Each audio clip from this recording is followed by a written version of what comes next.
The story didn't start in a casino. It began in an empty, locked-up apartment. It was in the suburbs of Columbus, Ohio, mine, yet no longer ours.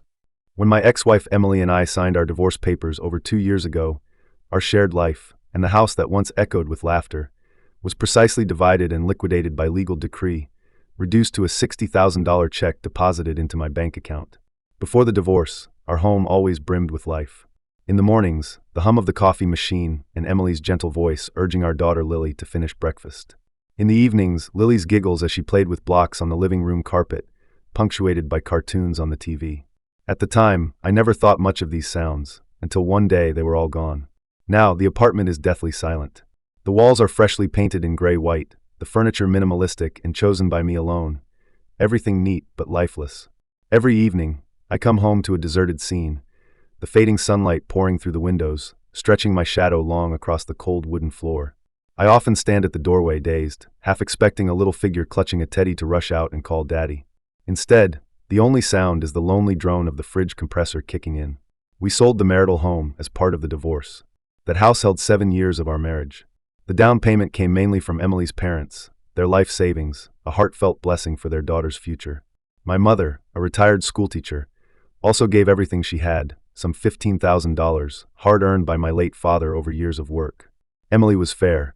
She acknowledged my contribution and respected my family, making division painless for me.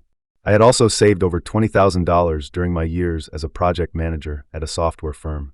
Altogether, I walked away with more than $80,000 in liquid assets. I used that money to build a new shell around myself. I put down $40,000 on the current small apartment and spent nearly $20,000 on decent renovation. When everything settled, I still had over $20,000 left in the bank. On paper, I was the picture of a middle-class man, property, savings, unaffected financially by divorce. But only I knew my inner world had collapsed into ruins. Loneliness crept in like a silent toxin, seeping into every cell. I began to fear the night, the weekends, every moment I wasn't with someone. I opened TikTok endlessly, using its short, loud videos to fill my mind, zombifying myself to avoid the creeping emptiness. But when the screen went dark, the void hit me twice as hard. I'm Jack, 32. I own a home, drive a car, have savings, but I'm an island. The turning point came on a seemingly ordinary Wednesday afternoon. In the office break room, my co-worker, and the only person I still talked to since the divorce, Mike stared at his phone with an odd mix of excitement and tension. His finger tapped rapidly over the screen. "Hey Jack, come check this out." He beckoned me over. I peered at the screen, a colorful interface with cards and roulette wheels. "What is this?" "An online betting app," he whispered, eyes shining in a way I didn't understand then. "An online casino. Just for fun, when you're bored, it's thrilling. Just now at lunch, I won $200. He showed me his account balance. "Gambling?" I frowned instinctively. "Is it legal? Aren't these things scams?" "Come on," Mike scoffed. "Think of it as a game. We're just placing small bets. We're not expecting to strike it rich. Besides, I'm doing fine. It's just seasoning for boring life." That word, seasoning, hit me. My life felt like tasteless water. That afternoon, Mike's words planted a seed in my heart. Back in my silent apartment that night, I impulsively went to the app store and typed the name he told me. Downloaded, installed, registered. It took under 5 minutes. I hesitated, but I finally linked my credit card and loaded $50 with a just-to-try mindset. I opened the simplest red-blue game, basically guessing big or small. The interface was seductive, every result accompanied by crisp sounds and flashy animations. I tentatively bet $5 on red. Seconds later, my heart clenched tight, and when the red appeared and my balance read $55, a surge of electricity coursed through me. It wasn't just joy at winning $5, it was something more, a sense of control, something I hadn't felt in reality for ages, defeating uncertainty, even if only briefly. My loneliness and despair momentarily withdrew. I bet again, $10 and won. Then $20, won again. Within minutes, my account had grown to $150. A thrill unlike anything I'd known washed over me. This beat completing a tough project or getting a quarterly bonus, raw, immediate, and overwhelming. It required no complex social skills or long effort, just a single click to transport you from heaven to hell. That night, I played until 2 a.m., and my balance peaked at $800. I shut off the phone, lay in bed, my brain buzzing from overstimulation, insomnia creeping in. I felt like I'd found a cure for my broken soul. From then on, gambling became part of my life, and soon, it became my everything. At work, my mind drifted to evening strategies. I longed for clock out not to rest, but to engage in another battle. I refused even to cook, just ordered delivery and dove into the virtual vortex. I studied game patterns, chatted with so-called experts on forums, convinced I was a financial analyst deciphering market charts. Then came one mad night. My touch was on fire. I turned $500 into $10,000. I felt invincible, chosen by Lady Luck, the king of the world. I even began to fantasize, maybe free from finances early, travel the world, and even win Emily and Lily back. I screenshot the balance, adrenaline flooded me. The next day, I bought an expensive watch as a reward to myself. But after this artificial peak came the abyss. The casino always wins. This simple truth vanished under my greed before. I began to lose, first a few hundred, which I rationalized as a temporary slump until losses escalated. The $10,000 vanished within days, plus the money I spent on the watch. Losing felt 10,000 times worse than winning ever did. It was like being stabbed by a dull blade, each cut deeper than the last. Worse still, it triggered a more destructive thought. Get it back. I upped my bets, trying desperate all-in plays. My savings, those last $20,000, disappeared during each final push. When my bank showed only 3 digits left, I panicked. I lay on the bed, staring at the ceiling, sweat soaking my pillow. I'd lost my livelihood, and I was in credit card debt, but the only thing on my mind wasn't quitting. It was, I need more money, I need more capital, and if I get it, I'll make it back. A terrifying idea grew in the grip of despair. I needed a lot of money. Online loans were punishing, bank loans impossible. Desperation made me turn to the people who trusted me most, my relatives and friends. I couldn't ask them directly to lend for gambling, they'd never agree. I had to craft a perfect lie. I spent a week sketching out a mom and baby products startup, a project that sounded loving, stable, and promising, perfect to match my solid image. I said it was in Cleveland, so no one could show up randomly. I claimed a college friend as the partner, with channels and resources.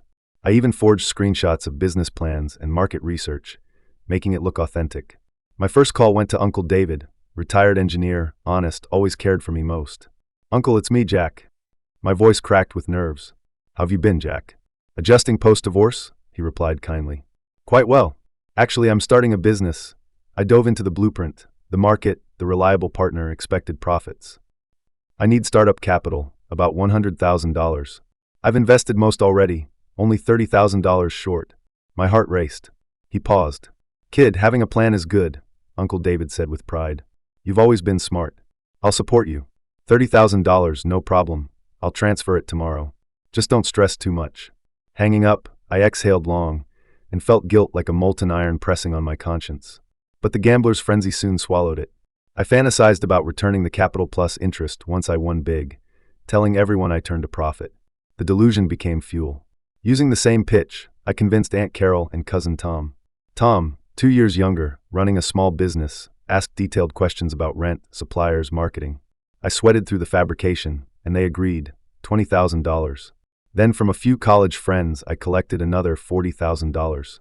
They said, "Finally, you're taking initiative," or "Not much, just start, ask if more needed." Each word of trust felt like a slap across my face. Within 2 weeks, I defrauded $90,000. Combined with $30,000 in high-interest online loans and a maxed-out $10,000 credit card, I had over $130,000 in gambling funds. I felt alive again. Past failures seemed like small mistakes. I never went to Cleveland or even left my apartment. That money trusted to me flowed, transaction by transaction, into the insatiable void. At first I won. I even bought gifts for Uncle David and friends, claims they were grand opening gestures, making them trust deeper. But the casino's logic is inexorable. After fleeting wins came overwhelming losses. I began gambling day and night, eyes bloodshot, nerves taut. Lost, then reloaded, lost again. I was stuck in quicksand. The more I fought, the deeper I sank. That $130,000 didn't last 2 months. When the screen finally read 0, I froze. What I lost was more than money. I lost the house. I still owned it, but didn't belong to me. I lost my career prospects, my friendships, the family trust one once held sacred. I became a liar, an indebted gambler. Then came the debt collectors, from polite reminders to non-stop calls, eventually threats. They called my emergency contacts, then my company's reception. "Jack, care to explain why debt collectors are ringing the office daily?" My manager, a stern middle-aged man, called me in. I muttered, "Some personal financial disputes." He stared. "Company doesn't want your personal life affecting work. You have 1 week to sort it, or you know what that means." A week later, I handed in my resignation. I couldn't bear the thought of calls going to my mother. My father passed early. my mother had a heart condition. I'd begged my relatives never to tell her about the business. I feared she'd collapse from worry. They maybe protected her for that reason, too. Then came the storm from family.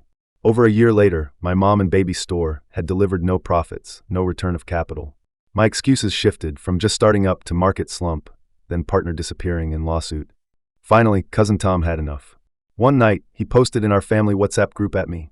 "Jack, what's the address of your Cleveland store? I have a friend traveling there next month. I'll have him stop by and support you." My blood froze. It was the ultimatum. I couldn't hide anymore. Under extreme pressure, I partially confessed via private message to Tom and Uncle David. I had no store. I'd invested in U.S. stocks on rumored insider tips and lost everything. I still couldn't say the word gambling. To me, investment loss was regretful idiocy, but gambling meant irredeemable scum. That confession hit like a bomb in the family. My phone was flooded. Uncle David's voice rang with unprecedented cold disappointment. "Jack, I never expected you'd deceive me. I'm so disappointed." Aunt Carol wept. "We trusted you so much. How could you do this?" Cousin Tom railed. "Fraud. A complete fraud. You swindled family. Do you even have a conscience?" I could only stammer, "I'm sorry, I will repay." But trust had collapsed. My promises felt hollow. Judgment Day came on a rainy Friday night. I'd just microwaved a cheap frozen dinner when the doorbell rang insistent and sharp. Through the peephole, my heart stopped. Uncle David, Aunt Carol, and blood-red-faced Tom stood at the door. I swallowed hard, opened the door slowly. They didn't enter, just stood on the threshold, eyes like blades. "Jack, we didn't come to hear apologies," Tom opened harshly. "We just want one thing. When will you return the money?" I really don't have it," I stammered. "I lost my job. I need time." "Time? You've had more than a year." Tom roared. "When you stole our money with lies, did you think about our time? I've got suppliers to pay next month. If I don't get that money, my business collapses." "Tom, calm down." Uncle David intervened, then looked at me, eyes heavy with exhaustion. "Jack, what really happened? Was it just bad investment?" I saw David's gray hair, his red eyes, and the last wall inside me collapsed. But I still couldn't admit gambling. Shame drove me to anger instead of fear. "What do you expect from me? I already said I'd repay. You come threatening at my door. Do you want me to die?" My outburst ignited Tom's fury. He stormed past me, scanning the room, stopping at the glass dining table. Then the nightmare unfolded. Tom grabbed a nearby chair, lifted it high, and smashed it into the huge floor-to-ceiling window. Crash! The tempered glass shattered like thunder, sending shards and rainwater into the room. Cold, wet wind flooded in, chilling me to the bone. That shattering crash shattered whatever remained of our family bonds. Aunt Carol shrieked in terror. Uncle David stared at Tom, then me, lips quivering. He was speechless. Tom threw down the chair and jabbed a finger in my face. "Jack, I'm telling you now, if we don't see that money in a week, we'll take your signed IOUs to court. You'll face fraud charges. You'll go to prison." He stormed out. Aunt Carol followed, crying. David looked at me one last time, a look of betrayal, rage, sorrow, finality, then turned away. I stood alone in the ruined living room, glass shards glittering on the floor like our shattered relationships. In that moment, I was dead inside. The threat from my family broke me. I had to survive. But with debt collectors pounding and a workplace exit under a cloud, finding any decent job quickly was a pipe dream. For weeks, resumes vanished into the void. My bank balance dwindled to mere tens of dollars. With my last shred of dignity, I applied for a day labor job at a warehouse via a job site. No insurance. No benefits. $120 a day, paid at day's end. On the first day, I wore my grubbiest old clothes. The warehouse was cramped, loud, dusty, reeking of sweat. My job, lift heavy boxes from conveyor to pallet. After 2 hours, my back was soaked, arms trembling. My hands, once accustomed to typing and signing documents, were blistered. During lunch, I sat outside with fellow workers, tired faces, foreign languages I couldn't understand, eating cold sandwiches quietly. I felt utterly out of place. I looked at the blisters in my hands and thought of a year ago when I was in a pristine office sipping coffee, leading projects. The gap pounded my self-worth like a hammer. That's the price of gambling, not just money, but identity. After all this, I was no longer a white-collar professional, but physical labor. Days passed. I sweated for every dollar in that warehouse. Nights, I returned to the shattered apartment, its broken window crudely boarded. I changed my phone number. I cut off everyone from my past. I lived in the shadow. Finally, I made one last plan. I contacted a real estate agent to list this apartment, the last vestige of hope. With current market rates, selling it and paying off the mortgage might yield about $50,000. My plan, repay Uncle David, Aunt Carol, and Tom their $50,000. Even then, our relationships would never heal. but I owed them that debt. The friends' debts, I'll drag those out. As for the online loans and credit cards, they can overdue forever. I'm done caring about credit scores or future. In 2 years, I went from a married, stable, middle-class professional to a debt-ridden, estranged day laborer. I lost a house, the home I wanted to preserve for Lily. I lost all family and friends, the people I once leaned on most. I lost my career and dignity, reduced from knowledge worker to manual labor. I lost my future, buried beneath tens, maybe hundreds, of thousands in debt. I have no idea when, if ever, it'll be paid off.